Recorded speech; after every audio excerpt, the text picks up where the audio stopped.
Have you ever been in a relationship that felt close until one day it didn't? Maybe they told you they loved you. Maybe they even said you were the best thing that ever happened to them.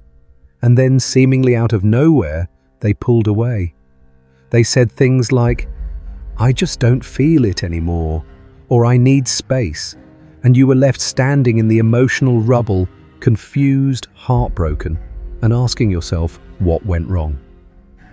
If that's you, I want to start by saying this: you didn't imagine the connection, and you didn't ruin it.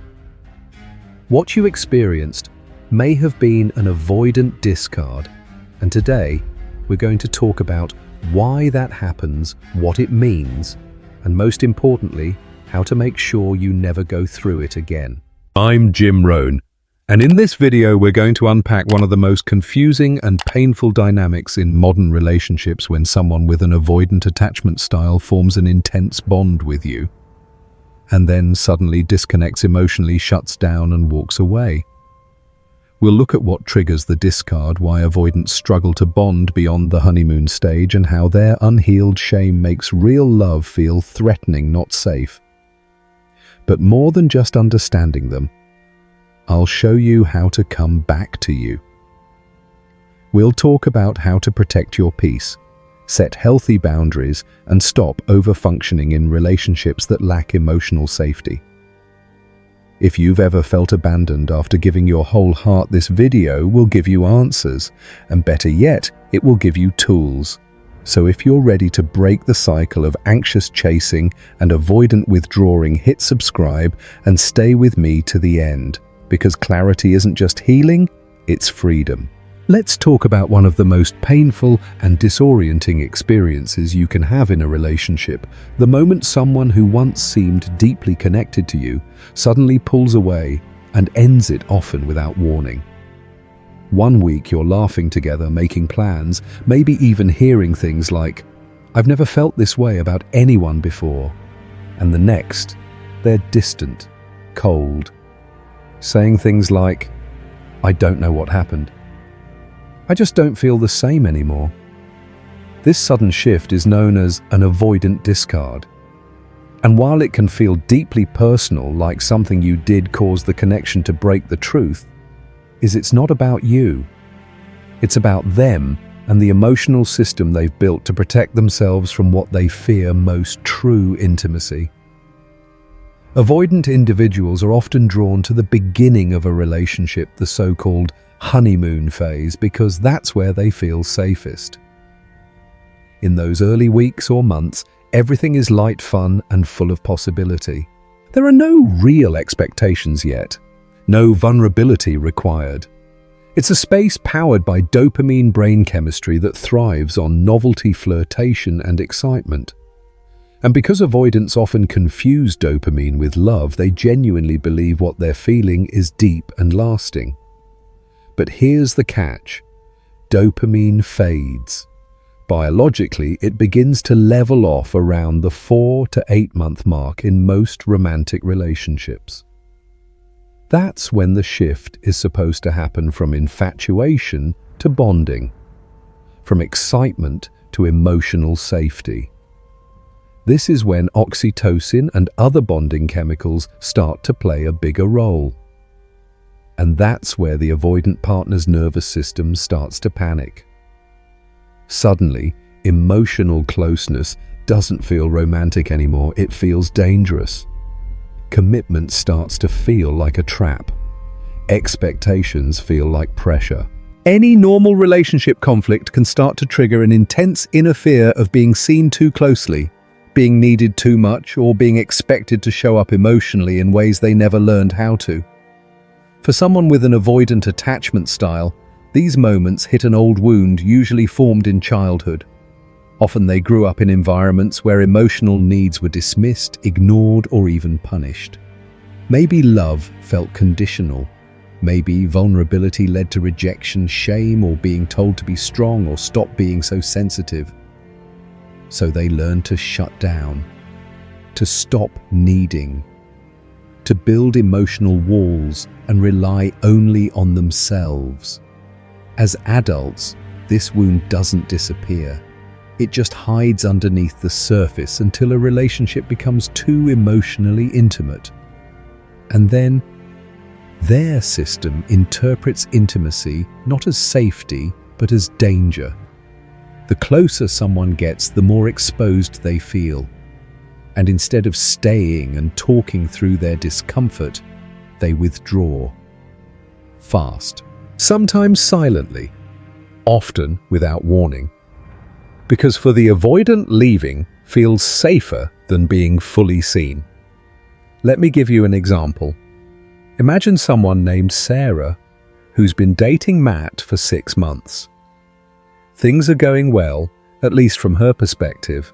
They laugh, they travel, they've met each other's friends. But one day, after what seemed like a completely normal week, Matt says, "I just don't know if I'm feeling this anymore." He can't explain it. He just says something feels off or the spark is gone, and Sarah is crushed. She starts questioning everything. Was she too needy? Did she say something wrong? Should she have done more to keep his attention? But what Sarah doesn't see is that this isn't about her.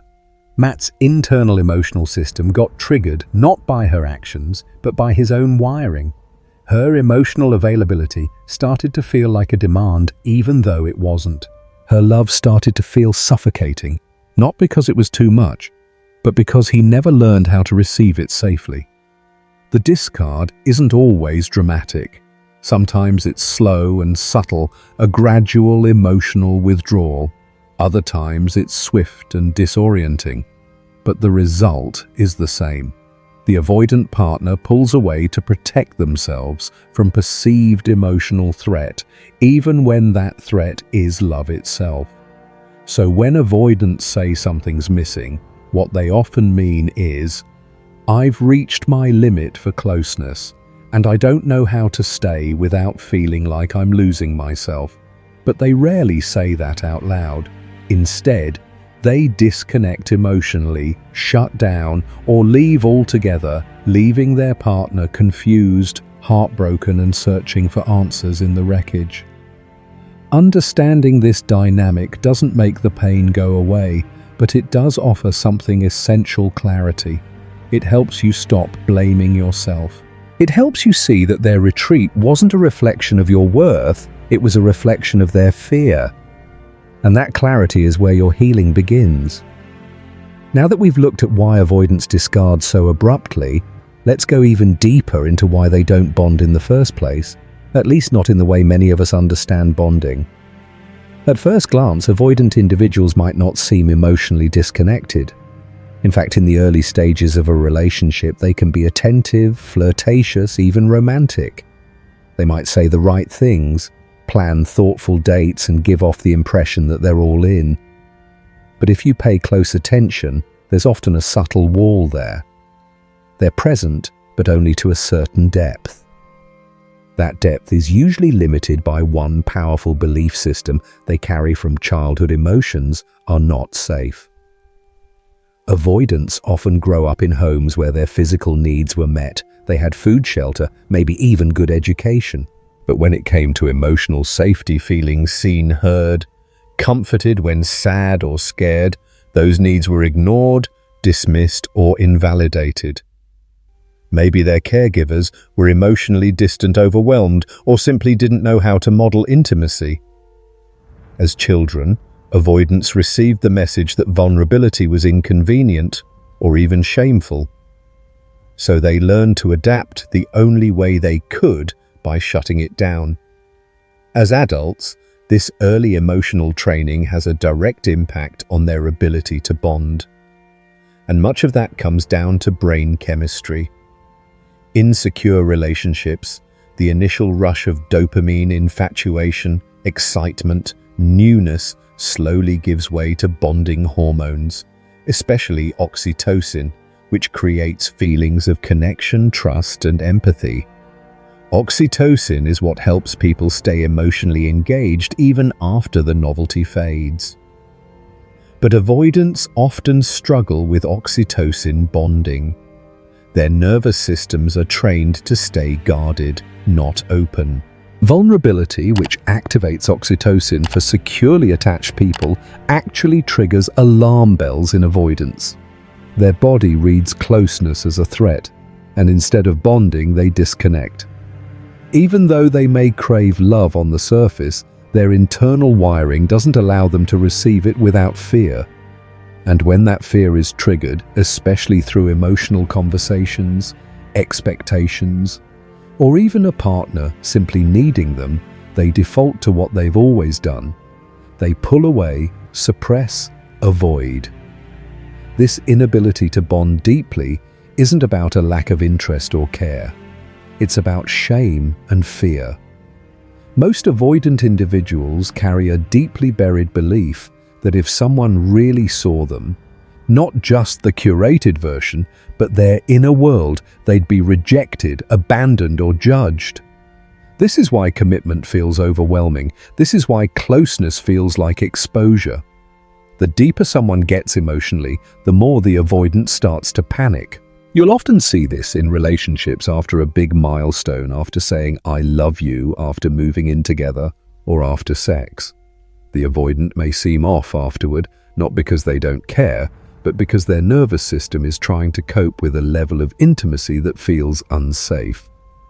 Instead of reaching out, they retreat.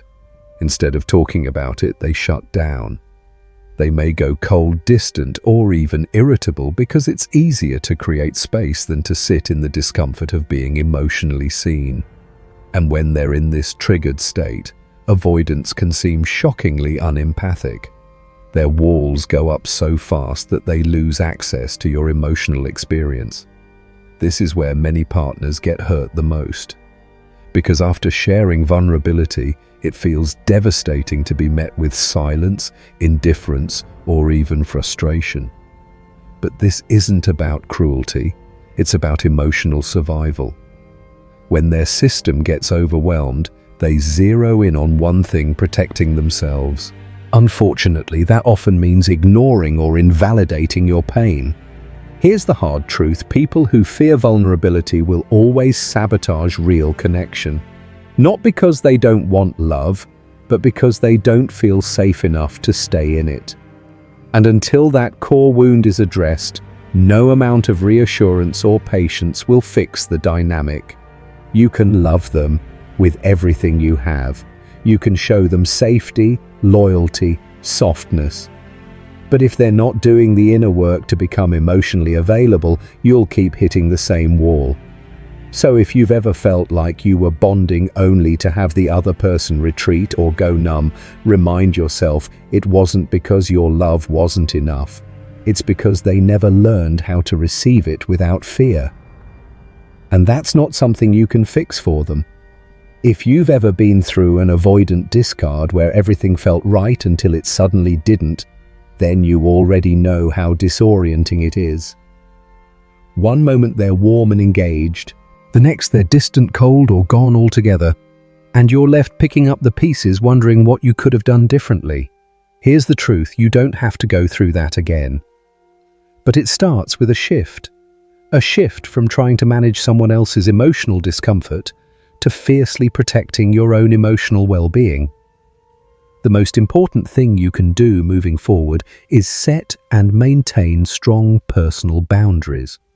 Boundaries are not ultimatums. They're not about punishing or controlling others. They're about protecting your emotional peace. And when you're dealing with someone who struggles with intimacy, especially an avoidant partner, boundaries become your lifeline. They help you recognize where your responsibility ends and where theirs begins. Early in any connection, pay attention to how the other person handles emotional availability. Are they consistent with communication, or does it feel like you're constantly guessing where you stand? Do they avoid deeper conversations? Do they shut down when you express your needs or feelings? These are not quirks to romanticize. They are early red flags that you're dealing with an emotionally unavailable partner. It's tempting to overlook these signs, especially when chemistry is strong. But emotional inconsistency is not just frustrating. Over time, it becomes emotionally dangerous. And what's even more harmful is when you start adapting to it. When you begin lowering your standards, silencing your needs, or rationalizing their behavior just to keep the peace. That's not compromise, that's self-abandonment. And no relationship is worth you abandoning yourself. Instead, get clear on what emotional safety means to you. Maybe it's daily check-ins. Maybe it's transparency during conflict. Maybe it's a willingness to talk through hard things without disappearing. Whatever your non-negotiables are, speak them clearly. And more importantly, watch how the other person responds not just once, but consistently. Let's say you're dating someone who goes quiet for days after an emotional conversation. A secure, self-respecting response would be, "I understand you may need space, but I also need consistent communication to feel safe in this connection." If you're not able to meet that this isn't going to work for me, that's not controlling, that's clarity. That's emotional adulthood. And if they can't meet you there, if they deflect, guilt trip, or minimize your needs, that's your signal to step back, not step in further. Remember this, your needs are not too much for the right person. They are only too much for someone who is not emotionally equipped to meet them. And no amount of patience over-explaining or loyalty will change that. Avoidants, interestingly, tend to stay longer with people who are also emotionally unavailable. Narcissists, commitment phobes, or people who keep them at arm's length. Why? Because those relationships feel less threatening. There's no pressure to open up emotionally. It feels safe to be with someone who won't demand depth.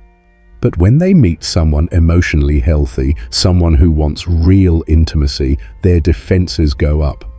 Not because you're doing anything wrong, but because you're touching the very part of them they've spent a lifetime hiding. And that's the paradox. The healthier you are, the more likely you'll trigger an avoidant person who hasn't done their inner work. So if they withdraw or discard you, it doesn't mean you were too intense or too emotional. It means you were showing up with a level of clarity and closeness they weren't ready to hold. That's not your failure. That's their limitation. To protect yourself from being discarded again, you must also learn to walk away from emotional inconsistency early.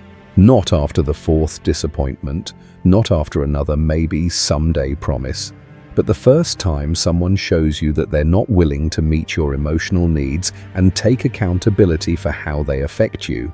That's your line in the sand. Because here's the hard truth. Avoidant patterns don't magically go away. They require deep inner work.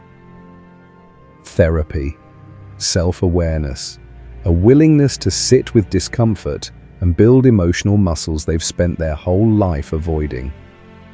Until they've really done that, the discard cycle will repeat. Not just with you, but with the next person too. You deserve more than emotional crumbs. You deserve more than having to prove your worth to someone who can't fully receive it. What you deserve is reciprocity, effort, honesty, presence. And that starts by choosing yourself again and again until someone else is capable of doing the same.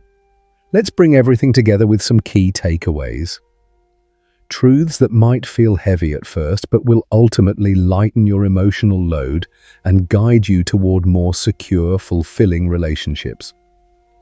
First and foremost, being discarded by an avoidant is not a reflection of your worth. Let that sink in. Their decision to pull away, to emotionally shut down, or to end the relationship sometimes suddenly is not about you being too much, not enough, or hard to love. It's about their nervous system, their unhealed wounds, their inability to tolerate the emotional closeness that healthy love requires.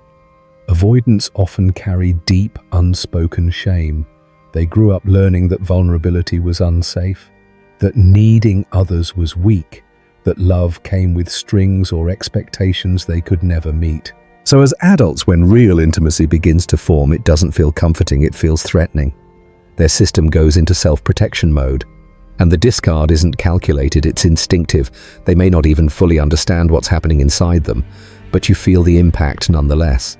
That's why boundaries aren't just helpful, they're essential. Without clear boundaries, you're left open to repeating the same dynamic over and over again, giving more, trying harder, chasing clarity that never comes. Boundaries allow you to pause, observe, and decide from a place of self-respect. Does this person have the emotional capacity to build something real with me? If the answer is no, or even a confusing maybe, that's already your answer. Start looking at early relationship dynamics, not through the lens of chemistry, but through the lens of emotional consistency. Are they present when it matters? Do they listen when you speak about your needs? Are they able to have hard conversations without withdrawing, deflecting, or shutting down? Those are the real markers of emotional availability, not how much they flirt or how passionate the beginning feels. You'll notice something important as you strengthen your emotional boundaries. Avoidant people will start to filter themselves out. They will naturally distance themselves when they realize they can't control the pace of connection or avoid emotional accountability. And that's not a loss, it's a protection. Let them go. Don't chase the emotionally unavailable. Don't water yourself down to keep someone who only wants half of you. Instead, focus your energy on attracting someone who is emotionally available, empathetic, and ready to co-create a healthy relationship. That doesn't mean they'll be perfect, but they'll be present. They'll be willing to grow with you, not run from you. And most importantly, they'll respect your emotional needs without making you feel ashamed for having them. You'll know you're on the right track when you no longer feel like you're auditioning for love. When you're not constantly over-explaining, walking on eggshells, or translating mixed signals. When clarity becomes the baseline, not the exception. And yes, that might mean fewer whirlwind romances. It might mean walking away from the magnetic pull of a deeply wounded but unavailable partner. But it also means more peace, more emotional safety, and relationships that don't leave you questioning your value every time things get real. The document we've been exploring makes one thing very clear: avoidants aren't inherently cruel. Most of them aren't trying to hurt anyone, but their lack of self-awareness, empathy, and emotional regulation makes it very difficult for them to build or sustain healthy love. Until they choose to do real work therapy, accountability, healing, they will keep cycling through relationships that never fully land. So your job is not to fix them. Your job is not to prove your worth or wait for them to change. Your job is to stay rooted in self-respect, to know what healthy love looks like, and to stop accepting its imitation, to protect your emotional peace like it's sacred, because it is, and to remember that boundaries are not walls, they're filters. They keep out what hurts and make room for what heals. You are not too needy. You are not too emotional. You are not hard to love. You are simply someone who wants what we all deserve: a relationship that feels safe, reciprocal, and real. So let this be the chapter where you stop chasing clarity from people who can't offer it and start offering it to yourself. That's where your healing begins. That's where your power returns. And that's how you make sure you never go through another avoidant discard again.